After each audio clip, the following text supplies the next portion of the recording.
तो अगला क्वेश्चन जो है सिक्स क्वेश्चन है, इसे कर लेते हैं। सिक्स क्वेश्चन को देखते हैं क्या है ये। तो सिक्स क्वेश्चन हमारे सामने ये है। तीन चार्जेस आपको दे रखे हैं, पहला चार्ज Q1, दूसरा Q2 और लास्ट वाला है Q3। तीनों का मैग्नीट्यूड जो है इक्वल है भाई। ठीक है, और इक्विलेटरल ट्रायंगल के तीनों कॉर्नर्स पर रखे हुए हैं, साइड आपको एल दे रखी है। फोर्स आपसे पूछी गई है कि कैपिटल क्यू चार्ज पर कितनी फोर्स लग रही होगी, ये आपसे पूछा गया है। अब एक बात और ध्यान में दीजिए, यहाँ पर ये जो क्यू चार्ज है इसका भी साइन क्या है, सेम है। ठीक है, और दूसरी चीज ये जो है सेंट्रॉइड पर रखा हुआ है। सेंट्रॉइड समझते हैं क्या चीज होती है। देखिए मान लीजिए जैसे ये इक्विलेटरल ट्रायंगल आपने यहाँ पर ड्रॉ किया। ठीक है, तो जब आप यहाँ से परपेंडिकुलर ड्रॉ करते हैं, एक मिनट रुको। जब आप यहाँ से ये इस तरीके से परपेंडिकुलर ड्रॉ करोगे, तो ये जो परपेंडिकुलर होता है ना, ये पूरी की पूरी लाइन ये डिवाइड हो जाती है एक पॉइंट के द्वारा। ये पॉइंट जो है सेंट्रॉइड कहलाता है। जैसे यहाँ पर ये ओ पॉइंट सेंट्रॉइड है। ये जो ओ पॉइंट है इस परपेंडिकुलर को 2:1 में डिवाइड कर देता है। अब जैसा मान लो मैंने यहाँ पर ए लिखा, इधर ओ लिखा और नीचे क्या है, डी है। तो अगर मैं ए ओ लिखना चाहता हूँ यहाँ पर, तो ए ओ कितना है, ये दो हिस्से हैं। देखो ये दो लिखा हुआ है ना, दो हिस्से हैं। अपॉन टोटल कितने पार्ट्स हैं, ऊपर वाले पार्ट है दो, नीचे वाला पार्ट है एक, दो और एक कितना हो गया, तीन। और ये तीन किसका है भाई, पूरी की पूरी लेंथ का है। तो पूरी लेंथ कितनी है, एडी। इस तरीके से हमारे पास एओ की वैल्यू आ जाएगी ये। और अगर ऐसे ही आप क्या है ओडी की वैल्यू फाइंड करना चाहते हो, तो ओडी वाला हिस्सा कितना है, वन, अपॉन टोटल कितना है, थ्री, और टोटल लेंथ कितनी है, एडी। ये ऐसे करके आप जो है ओडी भी फाइंड कर सकते हो। सेंट्रोइड का रूल समझ में आ गया। इससे ज्यादा कोई रूल नहीं है। अब मैं इस फिगर को थोड़ा सा जरा रीड्रॉ कर लेता हूँ, जिससे आप लोगों को समझ में आए। क्योंकि ये जो फिगर यहाँ पर ड्रॉ हमने कर रखी है पहले से, इसमें अगर समझाऊंगा तो थोड़ा हौच पौच हो जाएगी, आप लोगों को समझ में नहीं आएगा। ये वाली जगह पर रखा हुआ है Q1, इधर रखा हुआ है भाई Q2, और इस साइड पर रखा हुआ है Q3। ठीक है जी। अब जरा ध्यान से देखिए आप लोग, यहाँ पर एक सेंट्रोइड भी है। सेंट्रोइड बना लेते हैं भाई। इधर से मैंने परपेंडिकुलर ड्रॉ किया, इधर से मैंने परपेंडिकुलर ड्रॉ किया, इधर से मैंने परपेंडिकुलर ड्रॉ किया। ये वाला परपेंडिकुलर थोड़ा अजीब सा हो गया, कोई बात नहीं। कोई बात क्या नहीं यार, अच्छा नहीं लग रहा, दोबारा कर लेते हैं। यहाँ से भी परपेंडिकुलर ड्रॉ किया भाई।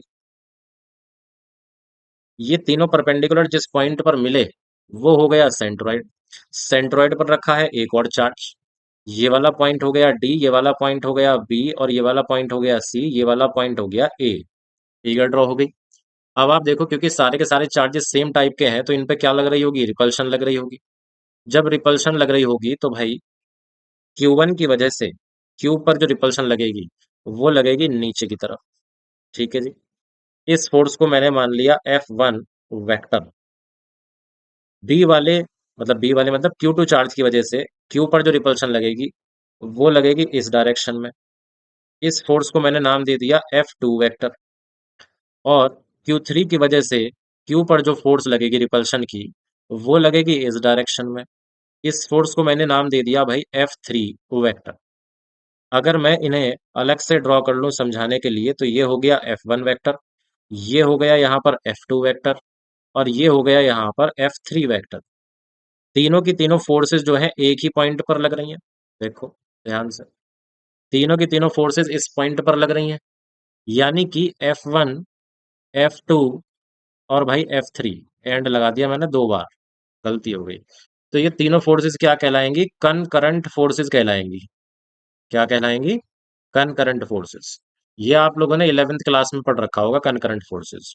अब कनकरंट फोर्सेस जो है, इसकी एक कंडीशन रहती थी इक्विलिब्रियम की। कनकरंट फोर्सेस की इक्विलिब्रियम की कंडीशन होती थी, वो क्या होती थी कि अगर ऐसी कोई तीन फोर्सेस हैं जो सेम पॉइंट पर लग रही हैं, और अगर इन तीनों का मैग्नीट्यूड, मैग्नीट्यूड की बात कर रहा हूं, अगर इन तीनों का मैग्नीट्यूड बराबर आ जाए, तो क्या होगा, अगर इन तीनों का मैग्नीट्यूड बराबर आ जाए, तो F1 vector, F2 vector plus F3 vector, इन तीनों फोर्सेस का जो सम है वो जीरो आ जाएगा। यानी कि आप कह सकते हो नेट फोर्स जो क्यू पर लग रही है, वो कितनी हो जाएगी, जीरो हो जाएगी। तो कंकरेंट फोर्सेस तो है, लेकिन इनका मैग्नीट्यूड भी इक्वल है या नहीं, ये चेक कर लेते हैं। तो उसके लिए हमने कैलकुलेट करा पहले F1। F1 के लिए भैया चार्जेस, चलो फॉर्मूला क्या डायरेक्ट रख लेते हैं, थोड़ा आप लोग फॉर्मूला लिखोगे ये ध्यान रखना है। तो F1 के लिए जब हम लिखेंगे तो आएगा Q, ये वाला हो गया Q, दूसरा Q ये वाला है, ठीक है जी। Q1, अब Q1 भी स्मॉल q के बराबर है। अच्छा, ये वाली जो डिस्टेंस है, ये कितनी हो जाएगी डिस्टेंस? ये डिस्टेंस हो जाएगी ए ओ स्क्वायर। ठीक है जी। ए ओ स्क्वायर को मैंने मान लिया आर। अच्छा, इसी के साथ मैं आपको एक और बात बताऊं, ये जो ओ बी होगी, ये भी आर के बराबर हो जाएगी, और ये जो ओ सी होगी, ये भी आर के बराबर हो जाएगी। आप सिमेट्री से कह लो, ज्योमेट्री से कह दो, जैसे कहना वैसे कह लो, लेकिन होंगी तीनों डिस्टेंस बराबर। तो फॉर्मूला आ गया भाई इतना। आ गया जी। इसके बाद F2 कैलकुलेट कर लेते हैं। वो भी इतना ही आ जाएगा, के क्यू क्यू अपॉन F2 जो फोर्स है भाई, यहाँ इन दोनों के बीच में लग रही थी, तो ये डिस्टेंस आएगा O B square. O B square का मतलब है ये भी आर के बराबर है। इसके बाद आपने कैलकुलेट करी F3, तो वो F3 कितनी आ जाएगी? के Q Q upon F3। F3 कहाँ है? ये रही। यानी कि ये वाला और ये वाला चार्ज। तो ये कितना हो जाएगा भाई? अच्छा, डिस्टेंस कितनी हो जाएगी? OC। ओ सी स्क्वायर। ओ सी स्क्वायर का मतलब है ये भी आर के ही बराबर है, तो आर स्क्वायर। अब आप जरा चेक करो, F1 का मैग्नीट्यूड, F2 का मैग्नीट्यूड और F3 का मैग्नीट्यूड, क्या ये तीनों बराबर हैं, सेम हैं? देखने में बिल्कुल सेम है। अगर तीनों के मैग्नीट्यूड सेम हैं, तो भाई तीनों फोर्सेस का जो वेक्टर सम होगा वो जीरो के बराबर होगा। यानी कि इस क्वेश्चन के लिए नेट फोर्स, नेट फोर्स मतलब F कितना आ जाएगी? नेट फोर्स मतलब F कितना आ जाएगी? जीरो आ जाएगी भाई। इस क्वेश्चन का आंसर कितना होगा? जीरो। इससे ज्यादा आपको कुछ नहीं करना। अब इसके बाद हो सकता है आप लोग ऐसे कैलकुलेट करते कि F2 और F3 का मैग्नीट्यूड निकाल लो पहले, फिर उसके बाद F1 का मैग्नीट्यूड निकाल लेंगे, मतलब साथ में रिजल्टेंट फाइंड करने के लिए। ठीक है जी। तो ये सब चीज करके ना क्वेश्चन लेंदी हो जाएगा, और कुछ नहीं होगा। तो क्वेश्चन अच्छा था, ध्यान रखना आप लोग, ऐसे क्वेश्चन भी आ जाते हैं। अगला क्वेश्चन देखो भैया, अगला क्वेश्चन है क्वेश्चन नंबर 7। आप तीन चार्ज दे रखे हैं फिर से, क्यू क्यू और माइनस क्यू, फिर से इक्विलेटरल ट्रायंगल के कोनों पर रखे हुए हैं, और फोर्स पूछिए ईच चार्ज पर कितनी लगेगी। ठीक है जी। तो पहले एक ट्रायंगल बना लिया जाए। ये तो ट्रायंगल बना हुआ है, तो बेकार है इसमें बताना। आपको दोबारा से रीड्रॉ करके बना करके समझाएंगे। तो ये हो गया आपका अप्रोक्सीमेट, कह सकते हैं उसे, इक्विलेटरल ट्रायंगल। यहाँ पे हो गया भैया कौन सा चार्ज? Minus Q. यहाँ पर हो गया चार्ज क्यू, और यहाँ पर भी हो गया चार्ज क्यू। इसको तो मान लिया इन्होंने Q3, फिगर से देख करके लिख रहा हूं मैं। इसको मान लिया इन्होंने Q1, और इसको मान लिया इन्होंने Q2। ठीक है। डिस्टेंस जो मान ली इक्विलेटरल ट्रायंगल की, वो मान ली यहाँ पर L। अब देखो भाई, सबसे पहले अगर आप पता करते हो फोर्स कौन से वाले पर, इस C पॉइंट पर, तो C पॉइंट पर जो चार्ज है वो कैसा है? निगेटिव है। निगेटिव है मतलब इस चार्ज को ये वाला चार्ज क्या करेगा? अट्रैक्ट करेगा। यानी कि एक फोर्स तो आएगी इस तरीके से, फोर्स ऑफ अट्रैक्शन। इस फोर्स का आप क्या नाम देंगे? इस फोर्स को आप नाम दे दीजिए तीन पर लगने वाली फोर्स एक की वजह से। तो ये हो गई F31। ऐसे ही दूसरा वाला जो चार्ज है, वो भी नेगेटिव को क्या करेगा?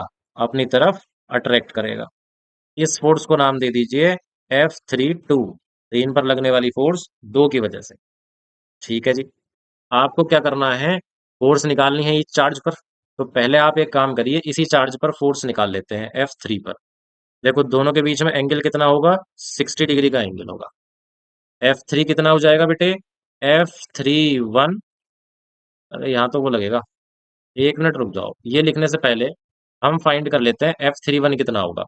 ये वाली जो फोर्स थी ना F31, इसका मैग्नीट्यूड फाइंड कर लेते हैं। कितना आएगा भाई? Formula K Q1 Q3 upon R31 square. समझ गए ना वैल्यू कैसे कैसे लिखा है मैंने? के Q1 कितना आ जाएगा? Q1 आ जाएगा Q, और Q3 कितना आ जाएगा? माइनस Q है, लेकिन फिर भी क्या आएगा? Q, क्योंकि मैग्नीट्यूड रख रहे हैं। डिस्टेंस कितना है? L square. ये कितना हो गया भाई? ये हो गया है के Q square upon L square. ये क्या चीज आई है? F31। ठीक है। अब इसके बाद देखो, अगर दूसरी बात मैं बताऊं आपको, F32 अगर कैलकुलेट करोगे ना, तो वो भी इतना ही आंसर आएगा, के Q square upon L square. दोनों फोर्सेस बराबर आ गई। अगर ये दोनों फोर्सेस बराबर आ रही हैं, तो आप, अच्छा, एंगल कितना है इनके बीच में? 60 डिग्री। ठीक है जी। एंगल कितना है? 60 डिग्री। तो आप क्या कर सकते हो यहाँ पर? यहाँ पर आप फॉर्मूला लगा सकते हो, under root F31 square plus F32 square plus 2 F31 F32 cos theta, कितना आया? 60 डिग्री। अब ये दोनों बराबर हैं, है ना? ये वाली और ये वाली फोर्स बराबर है। तो सपोज करो आपने लिख लिया F31 के बराबर, तो ये हो गया 2F31। और यहाँ भी आपने बराबर कर लिया इनको, 2F31। कॉस 60 कितना होता है, 1/2 होता है। इस 2 से ये वाला 2 कैंसिल हो गया, तो 2 और 1 3, यानी कि ये बच जाएगा आपके पास F31√3। सॉल्व करोगे ना, तो इतना आंसर आ जाएगा F31√3। F31 है कितना, के, ये वाला क्यों नहीं आएगा, K² / L²।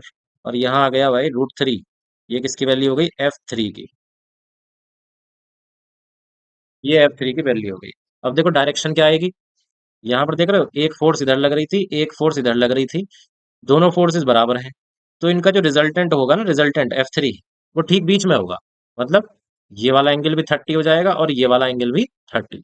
तो आप लिख सकते हो, making an angle of 30 degree with, कौन सी वाली फोर्स, कोई सी भी लिख दो, मैं F31 लिख के दे रहा हूँ, विद F31 वेक्टर। तो जो ये वाला तीसरा वाला चार्ज था उस पर ये इतनी फोर्स निकल करके आ गई। अब देखो, क्योंकि चार्जेस यहाँ पर सेम है, क्यू, क्यू और एक माइनस क्यू। भले ही ये माइनस क्यू है, लेकिन जब आप मैग्नीट्यूड रखोगे तो सेम हो जाएगा। भाई डिस्टेंस भी सेम है ना, डिस्टेंसेस भी सेम है। तो देखो जैसे F3 आया है, वैसे ही F2 और F1, यानी कि दूसरे और पहले वाले चार्ज पर जो नेट फोर्स आएगी ना, इस वाले और इस वाले चार्ज पर जो फोर्स आएगी नेट फोर्स, वो F3 के बराबर ही आएगी। क्योंकि कोई चीज चेंज ही नहीं हो रही, सिर्फ क्या बदलेगी, डायरेक्शन, इसकी और इसकी डायरेक्शन बदलेगी। जैसे ये हो गया F13, ये हो गया F12, तो इनका जो रिजल्टेंट आएगा वो कुछ इस डायरेक्शन में, और इस वाले का रिजल्टेंट कुछ इस डायरेक्शन में आएगा। जो आपको मेंशन करना होगा लैंग्वेज में, जैसे मैंने यहाँ पर ये कर रखा है। तो इसमें तो मेरे ख्याल से आप लोगों को यार कोई प्रॉब्लम आने वाली है नहीं। इसके बाद में अगला क्वेश्चन कर लेते हैं, क्वेश्चन नंबर 8। चलो भैया क्वेश्चन नंबर 8। हाँ जी, क्वेश्चन नंबर 8 पर आ गए हम। क्वेश्चन नंबर 8, एक minute. An electron falls through a distance of, एक डिस्टेंस दे रखा है, जिस डिस्टेंस के थ्रू इलेक्ट्रॉन फॉल कर गया। इलेक्ट्रिक फील्ड भी दे रखी है, तो डिस्टेंस लिख लेते हैं पहले, कितना दे रखा है, 1.5 सेंटीमीटर। उस रीजन में इलेक्ट्रिक फील्ड भी है, 2 × 10⁴ न्यूटन पर coulomb. Direction of electric field is reversed, अच्छा डायरेक्शन जो है रिवर्स कर दी। चलो 1 मिनट, पहले एक काम करता हूँ, यहाँ पर मैंने ले लिया पॉजिटिव चार्ज, इधर मैंने ले लिया नेगेटिव चार्ज। ठीक है भाई, यहाँ इलेक्ट्रॉन जो है फॉल कर रहा है। ये डिस्टेंस कितना है, ये डिस्टेंस अभी लिखा था हमने 1.5 सेंटीमीटर। ये इलेक्ट्रॉन फॉल कर रहा है नीचे की तरफ। फिर आपने क्या करा, डायरेक्शन को रिवर्स कर दिया, इधर बना लेते हैं। फिर आपने डायरेक्शन को रिवर्स कर दिया, इधर हो गया नेगेटिव चार्ज और इधर हो गया पॉजिटिव चार्ज। अब इसके बाद पढ़ लो भाई, क्वेश्चन क्या है। मैग्नीट्यूड जो है सेम है, इलेक्ट्रिक फील्ड जितनी पहले थी उतनी है। Proton falls through the same distance. अब की बार कौन फॉल कर रहा है भाई, प्रोटॉन जो है, प्रोटॉन फॉल कर रहा है। डिस्टेंस भी सेम है, 1.5 centimetre. Compute the time of fall in each case, time आपको बताना है, यहाँ से लेकर के यहाँ तक इलेक्ट्रॉन को पहुंचने में कितना टाइम लगेगा, इसे टी लिख लेते हैं। यहाँ से लेकर के यहाँ तक प्रोटॉन को पहुंचने में कितना टाइम लगेगा, इसे टीपी लिख लेते हैं। तो ये दोनों चीजें जो है आपको कैलकुलेट करनी है। ठीक है जी, शुरू करते हैं कैलकुलेट करना। अब देखिए, 1 मिनट रुकिएगा। तो टाइम बताना है, डिस्टेंस दे रखा है, इलेक्ट्रिक फील्ड दे रखी है ना।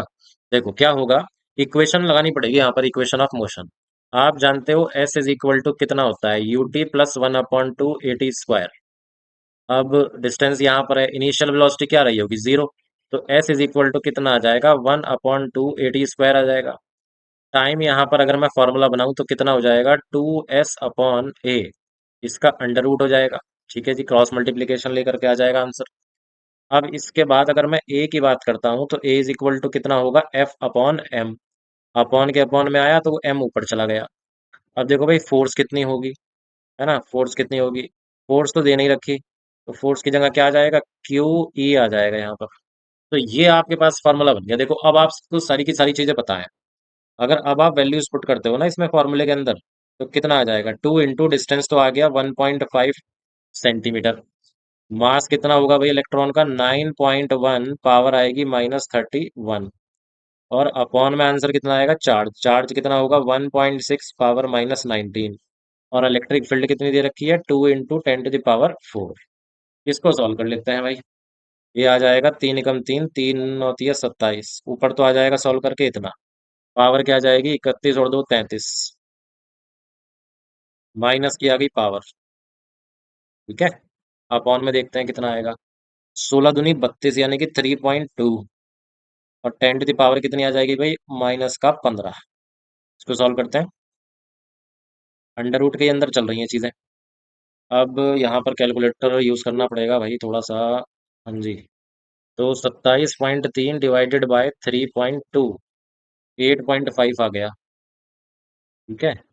8.5 आ गया। 1 मिनट रुक जाओ भैया, ये चला गया मार्कर। 8.5 आ गया। और पावर कितनी आ जाएगी? 33 में से 15 जाएगा, कितना बचेगा भाई? 8, 18 बचेगा। 18 माइनस का बचेगा। ठीक है जी। अब पावर कितनी हो जाएगी? -9। उसके बाद थोड़ा कम आ रहा है भाई टाइम। कुछ गड़बड़ तो नहीं हो गई? लग तो सही रहा है। चलो कोई बात नहीं। तो 8.5 का रूट फाइंड करना पड़ेगा, वो कर लेते हैं, कैलकुलेटर से ही करेंगे। 2 पॉइंट समथिंग आना चाहिए, है ना? तो ये हो गया भाई 8.5 और इसका रूट, ये आ जाएगा 2.9। ठीक है जी। तो इसे हटा देता हूँ मैं, 2.9। तो यहाँ पर टीई कितना आ गया? 2.9 इंटू 10⁻⁻9, यानी कि 2.9 नैनो सेकेंड। बड़ा कम टाइम आ रहा है। इतनी देर में तो पलक भी नहीं झपक पाती। ठीक है जी। चलो देख लेना बाकी आप लोग, मुझे तो लगता है कोई कैलकुलेशन में मिस्टेक हुई नहीं है। अब इसके बाद इसी तरीके से प्रोटॉन के लिए भी करना पड़ेगा। तो बाकी सब तो देखो सेम है। प्रोटॉन के लिए बस क्या होगा, मास जो है चेंज आ जाएगा वहां पर, है ना? बाकी सारी चीजें सेम है। तो एक काम कर लेते हैं, टीपी में डायरेक्ट फॉर्मूले में वैल्यू पुट करके आपको आंसर कैलकुलेट करके बताता हूँ। देखिए ये वाले फॉर्मूले की हेल्प लेंगे। 2, डिस्टेंस सेम था, 1.5, पावर आ गई -2।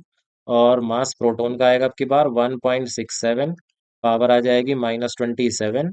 और अपॉन में जाएंगे भाई हम। ये क्यू कितना है भाई? 1.6, पावर आ जाएगी -19। और इलेक्ट्रिक फील्ड हमको दे रखी है 2 × 10⁻⁴। ठीक है। अब अपॉन में तो आएगा, सॉल्व करके यही आएगा। 3.2, पावर आ गई 550, क्या हो गया? -15। और अपॉन में आ जाएगा 3। 3 × 7 = 21, 3 × 6 = 18, 18 × 2 = 20, पॉइंट आ गया। 3 × 3 = 2 = 5। ठीक है भाई। तो 5.01। और पावर कितनी हो जाएगी? पावर हो जाएगी 27 × 2 = 29, 29 हो जाएगी। 10⁻⁻29। ये अंडर रूट में चल रही है, मैं आपको बता दूं बात। तो इसको सॉल्व करना पड़ेगा भाई रूट में। रूट में सॉल्व करने के लिए 5.0, 1 मिनट, 01 डिवाइडेड बाय 3.2, ये आ गया। और इसका रूट कितना आएगा? इसका रूट आएगा 1.25। 1.25, पावर कितनी आ जाएगी? 29 में से 15 जाएंगे, 4 और 14, 14 बचेगा माइनस का, और रूट की वजह से माइनस हो जाएगा 7। ये आ गया भाई आंसर किसका? प्रोटॉन का। तो किसको ज्यादा टाइम लग रहा है? देखो प्रोटॉन को तो जो है, इलेक्ट्रॉन को तो नैनो सेकंड में टाइम लग गया। 10⁻⁻9 में देख रहे हो? ये 10⁻⁻9। और यहाँ 10⁻⁻7 है। तो जितनी पावर माइनस होगी उतना कम। यानी कि इलेक्ट्रॉन को जो है कम टाइम लग रहा है, और प्रोटॉन को जो है ज्यादा टाइम लग रहा है। रीजन क्या है भाई? मास। इसका मास क्या था? कम था तो ये जल्दी पहुंच गया। इसका मास ज्यादा था तो ये थोड़ा देर लगाएगा। ठीक है जी। चलिए जी, ये हो गया क्वेश्चन। अच्छा क्वेश्चन था। अगले क्वेश्चन पर चलते हैं। देखते हैं अगला क्वेश्चन क्या है। 1 मिनट। ये रहा अगला क्वेश्चन। अगला क्वेश्चन है क्वेश्चन नंबर 9। दो पॉइंट चार्जेस आपको दे रखे हैं, एक है Q1 और दूसरा है Q2। एक का मैग्नीट्यूड इतना और दूसरे का इतना। ये दोनों मिलकर के डाइपोल बना रहे हैं, क्योंकि जितना पॉजिटिव चार्ज है उतना ही नेगेटिव चार्ज है, और डिस्टेंस उनके बीच का दे रखा है। आपको क्या करना है? इलेक्ट्रिक फील्ड पता करनी है ए पर, बी पर और सी पॉइंट पर। अब देखो भाई, ए पॉइंट तो इनके बीच में आ रहा है। 1 मिनट। ए पॉइंट तो दोनों चार्जेस के बीच में आ रहा है। बी पॉइंट जो है पॉजिटिव वाले पॉइंट की तरफ आ रहा है। और सी पॉइंट जो है इक्वेटोरियल लाइन पर आ रहा है। तो ये 3 पॉइंट है। अब डिस्टेंस अगर ये .1 है, तो ये वाली हाफ डिस्टेंस कितनी हो जाएगी? 0.05। उसके बाद ये हाइपोटेनियस कितना आ जाएगा? ये वाला डिस्टेंस भी चाहिए होगा, तो इसको भी फाइंड कर लेते हैं। अच्छा, ये वाला जो डिस्टेंस है ये भी 0.05 है, ये वाला। इन पॉइंट के नाम लिखने चाहिए वैसे हमको। इस पॉइंट का नाम मैं लिख लेता हूँ एम, और इस पॉइंट का नाम लिख लेता हूँ एन। अब आसान हो जाएगा आप लोगों के लिए करना। सबसे पहले तो ए पॉइंट पर पता कर लेते हैं। देखो भाई, ए पॉइंट ये रहा, एम पॉइंट पर रखा हुआ है पॉजिटिव चार्ज, एन पॉइंट पर रखा हुआ है नेगेटिव चार्ज। ओके। अब देखते हैं इलेक्ट्रिक फील्ड क्या क्या आएंगी। देखो भाई, नेगेटिव चार्ज की वजह से इलेक्ट्रिक फील्ड आएगी इधर। अच्छा, ये चार्जेस के नाम भी लिखे हैं, चलो कोई बात नहीं, अब तो लिख लेंगे। ए पॉइंट पर एन की वजह से इलेक्ट्रिक फील्ड, ये हो गया नाम। और पॉजिटिव चार्ज की वजह से क्या होगी इलेक्ट्रिक फील्ड, वो भी इधर ही होगी। इस इलेक्ट्रिक फील्ड का नाम लिख लेते हैं ए पर इलेक्ट्रिक फील्ड एन वाले की वजह से। आ गए भैया नाम। अब ई ए, यानी कि ए पॉइंट पर जो नेट फील्ड होगी उसका मैग्नीट्यूड क्या हो जाएगा, E A M plus E A N, दोनों को जोड़ देंगे because direction is same, direction same है।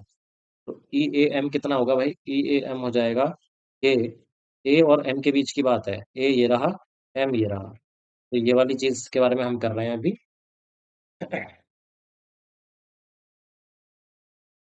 ये कितना आएगा, ए आ गया।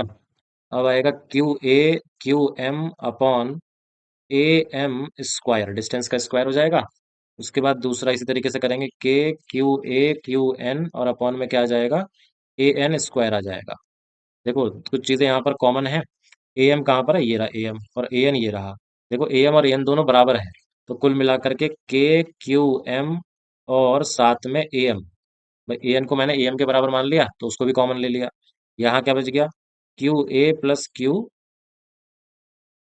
ये क्यू ए कॉमन आएगा। ठीक है भाई, क्यू ए कॉमन आएगा, और यहाँ पर इसे रफ करना पड़ेगा। एक मिनट, रफ करने के बाद ये आ गया क्यू एम और दूसरा आ गया क्यू एन। ठीक है जी। वैल्यूज पुट करते हैं। 9 × 10⁻⁹ क्यू ए कितना है भाई, ए पर रखा जो चार्ज है, अबे यार बहुत बड़ा ब्लंडर कर दिया मैंने तो। ये इलेक्ट्रिक फील्ड है ना, तो इलेक्ट्रिक फील्ड में एक चार्ज आएगा, इलेक्ट्रिक फील्ड में एक चार्ज आएगा, इलेक्ट्रिक फील्ड में एक चार्ज आएगा। और अगर एक चार्ज आएगा तो भाई यहाँ पर कुछ नहीं आएगा। अपॉन में क्या आएगा, 0.05, इसका स्क्वायर, फिर क्यू एम कितना है भाई। अब देखो, ये जो चार्ज था यहाँ पर मैग्नीट्यूड रखा जाएगा ना, 10⁻⁻8 प्लस 10⁻⁻8। ठीक है, सॉल्व करते हैं। 9 × 10⁻8, और ये कितना हो जाएगा, ये हो जाएगा 2 × 10⁻⁻8। अपॉन में चल रहा है भैया, इसको लिख सकता हूँ मैं 5 × 25 × 10⁻⁻4। देखो आप आराम से देखना, सॉल्व करना, यही आएगा। 9 दूनी 18/25, पावर आ जाएगी भाई कितनी, ऊपर तो बचा एक, नीचे से गया चार, यानी कि 5। 18/25, इसको कर लेते हैं कैलकुलेशन। 18/25, ये आएगा भाई आपके पास 0.72। तो हमारे पास में आंसर आ गया 0.72। पावर आ गई अपने पास 5 न्यूटन पर कूलम। ये इलेक्ट्रिक फील्ड कहाँ पर आ रही है, ए पॉइंट पर। ठीक है, ये इलेक्ट्रिक फील्ड कहाँ पर आई है, ए पॉइंट पर आई है। इसके बाद में नेक्स्ट कैलकुलेशन करते हैं। अब बी पॉइंट पर चलते हैं, सेकंड पार्ट लिख करके चलते हैं इसको। बी पॉइंट पर जो इलेक्ट्रिक फील्ड होगी, तो इसके लिए बी पॉइंट बना लिया मैंने। फिर उसके बाद ये वाला तो हो गया भाई, कौन सा वाला पॉइंट, एम पॉइंट। और ये वाला हो गया अपना एन पॉइंट। ये निगेटिव चार्ज, ये पॉजिटिव चार्ज। ठीक है जी। अब बी पॉइंट पर डायरेक्शन देख लेते हैं मेरे दोस्त। तो डायरेक्शन क्या होगी, देखो पॉजिटिव चार्ज की वजह से डायरेक्शन होगी इधर, और नेगेटिव चार्ज की वजह से डायरेक्शन होगी इधर। नेगेटिव चार्ज की वजह से जो डायरेक्शन होगी उसका नाम लिखा मैंने ई बी एन वेक्टर, और पॉजिटिव की वजह से जो डायरेक्शन होगी उसका नाम लिखूंगा मैं ई बी एम वेक्टर। क्योंकि दोनों अपोजिट है की बार, तो जो इलेक्ट्रिक फील्ड आएगी बी पॉइंट पर, वो क्या होगा, वो डिफरेंस होगा। अब किस में से माइनस करें, देखो ये वाला जो डिस्टेंस है ये कम है, तो एम वाले की वजह से जो इलेक्ट्रिक फील्ड होगी वो ज्यादा होगी। तो हम करेंगे E B M minus E B N. इन दोनों की वैल्यूज पुट करते हैं। वैल्यूज जब आप पुट करोगे तो आएगा भाई के, फिर से वैसे ही देखो कॉमन आएंगी चीजें है ना, लेकिन अब की बार डिस्टेंस कॉमन नहीं होगा, तो पूरा पूरा ही लिख लेते हैं। के क्यू एम अपॉन डिस्टेंस आ जाएगा बी एम स्क्वायर माइनस के क्यू एन अपॉन, ये आ जाएगा बी एन स्क्वायर। ठीक है जी। चेंज करते हैं पेन थोड़ा। अब देखो, के तो कॉमन हो गया यहाँ पर, उसकी वैल्यू पुट कर देता हूँ मैं। क्यू एम कितना है, चार्जेस भी कॉमन ही समझ लो आप, क्योंकि मैग्नीट्यूड लेना है ना हमको, तो चार्जेस भी कॉमन ही समझ लो। तो ये तो इतना ही आएगा, 2 × 10⁻⁻8। नहीं नहीं नहीं नहीं नहीं नहीं, 2 नहीं होगा, गड़बड़ गड़बड़ गड़बड़ गड़बड़। सब गड़बड़ हो गया यहाँ पर, जल्दी नहीं करनी है भैया। QM कितना होगा, 10⁻⁻8, और अपॉन में कितना आएगा, BM कितना है भाई, ये रहा डिस्टेंस। ये है भाई 5, 25 × 10⁻⁻4। ये स्क्वायर वगैरह सब करके रखी है मैंने वैल्यू। -10⁻⁻8 अपॉन, अब ये यहाँ से लेकर के यहाँ तक का ये डिस्टेंस कितना हो जाएगा, ये हो जाएगा 1.15 मीटर। तो 15 का स्क्वायर 225, और -2 यानी कि -4। ठीक है। अभी हम इसको सॉल्व करेंगे। इसको जब आप लोग सॉल्व करोगे तो कितना आएगा आपके पास में आंसर, 9 × 10⁻1 बचेगा। -8, -8 कॉमन आ गया, बाहर कितना था 9, तो 1 बच गया। अपॉन में क्या होगा, अपॉन में रफ कर लेता हूँ, 1 मिनट। स्पेस यार थोड़ा सा कम पड़ रहा है यहाँ पर। अरे मिट जा भाई। जी। तो भाई अपने को करना है ये कि यहाँ बचेगा 9 × 10⁻1। अब अपॉन में यहाँ बचेगा, कितना बचेगा, इस पूरे एलसीएम को सॉल्व करके क्या आएगा, क्या लगता है, कर लेते हैं सॉल्व। 225, देखो पावर जो -4 है उसको तो मैंने कॉमन ले लिया। 225 -25/225। ठीक है जी, ये आ जाएगा।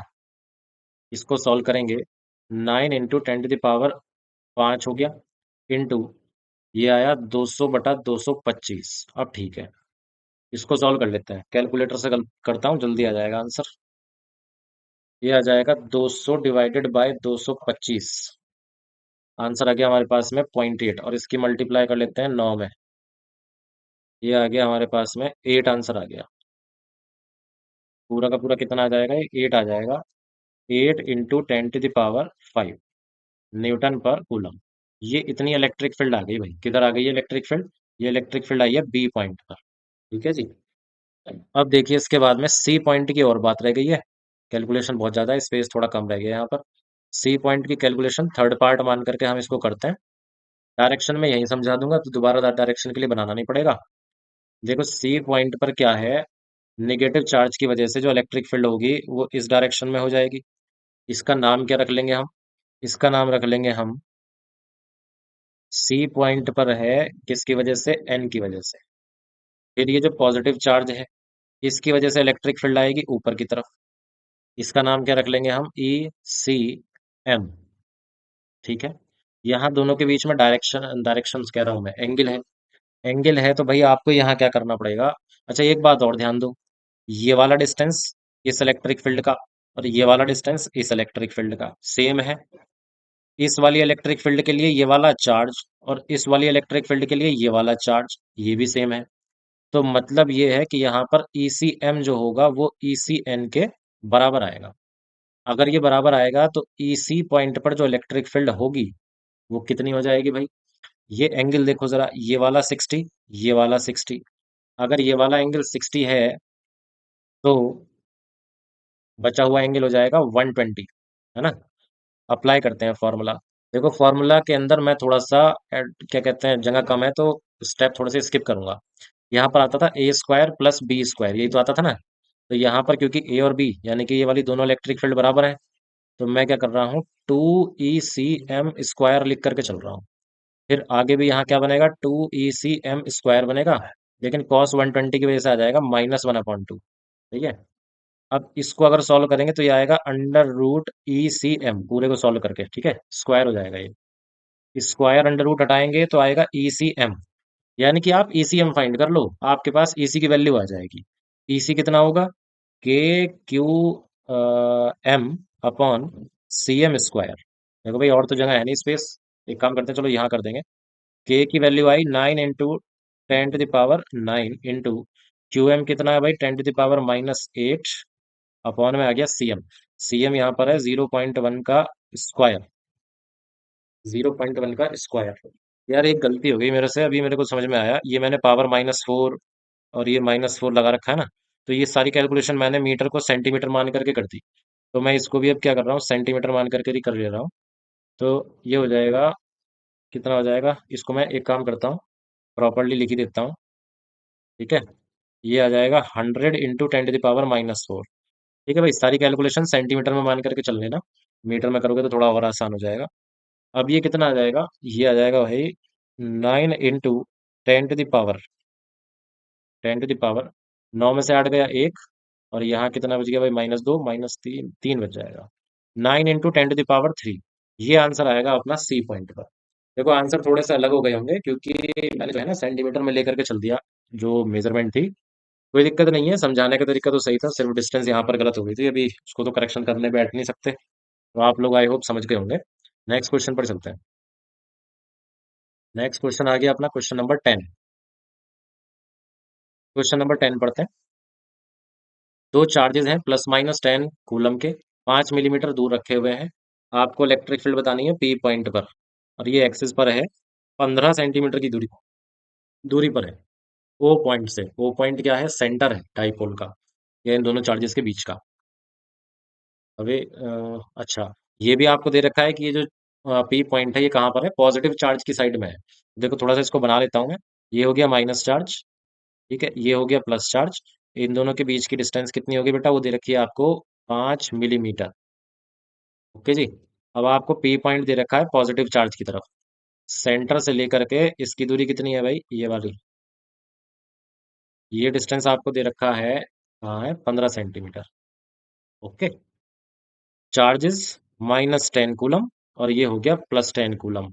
और क्या दे रखा है भाई, और तो कुछ नहीं दे रखा।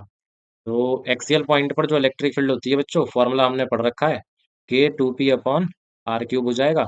पी हमको दे नहीं रखा, तो हम एक्सपेंशन कर लेंगे, Q × 2A कर लेंगे, और अपॉन में कितना आ जाएगा, अपॉन में आ जाएगा आर, आर मतलब 15, 15 × 10⁻², सेंटीमीटर में है ना तो -2 आ गया।